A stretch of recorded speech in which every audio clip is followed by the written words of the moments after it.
आपको बता देता हूं, महाराष्ट्र के डेप्यूटी स्पीकर ने उनके खिलाफ जो नो कॉन्फिडेंस मोशन लाया गया था उसको रिजेक्ट कर दिया है। उन्होंने ये बात कही है कि ये जो नो कॉन्फिडेंस मोशन है ये किसी एमएलए ने उन्हें आके खुद नहीं दिया, एक ईमेल से भेजा गया था। जो प्रोटोकॉल है उसको इसमें पूरा एहतियात नहीं बरती गई, क्योंकि नो कॉन्फिडेंस मोशन अगर होता है तो साइन करके एमएलए को खुद जाकर सबमिट कराना होता है। तो डेप्यूटी स्पीकर ने अपने खुद के खिलाफ ही आए हुए नो कॉन्फिडेंस मोशन को बर्खास्त कर दिया है। शिवानी मेरी सहयोगी इस वक्त हमारे साथ जुड़ी हुई हैं। शिवानी, ये अब जो है पूरी तरीके से जो शय और मात का खेल है अब ये कानूनी होता जाएगा। डिप्टी स्पीकर का जो पद है जो एनसीपी के पास है, इस सबसे बड़ी भूमिका इस पर निभाने वाला है। बिल्कुल, यहाँ पर बता दें कि एक बहुत बड़ा जो है सेटबैक है एकनाथ शिंदे कैडर के लिए, क्योंकि साफ तौर पर जिस तरह से 12 लोगों की लिस्ट आती है उसे 16 लोगों की लिस्ट किया जाता है और फिर बताया जाता है कि इन सारे एमएलएस को डिस्क्वालीफाई किया जाएगा, जिसको लेकर एकनाथ शिंदे का ट्वीट आता है कि वो लॉ जानते हैं और ये करना बिल्कुल गलत है। जिसके बाद जो है अविश्वास पत्र जो था वो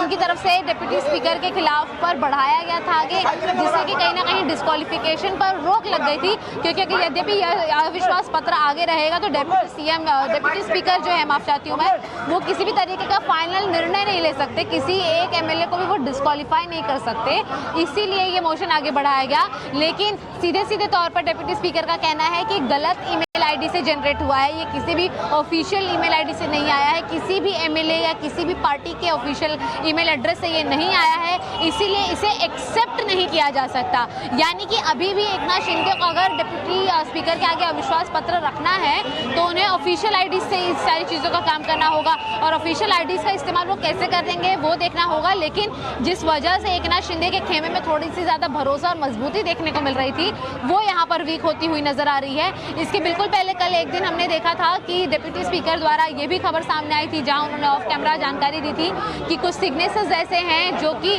पत्र जो उन्हें भेजा गया था उसमें गलत सिग्नेचर है, यानी कि एक व्यक्ति की सिग्नेचर गलत है, उसे भी मान्य नहीं किया जाएगा, क्योंकि जो ऑफिशियल सिग्नेचर्स होते हैं उससे ये इस पत्र की सिग्नेचर्स मैच नहीं कर रही हैं। तो ऑलरेडी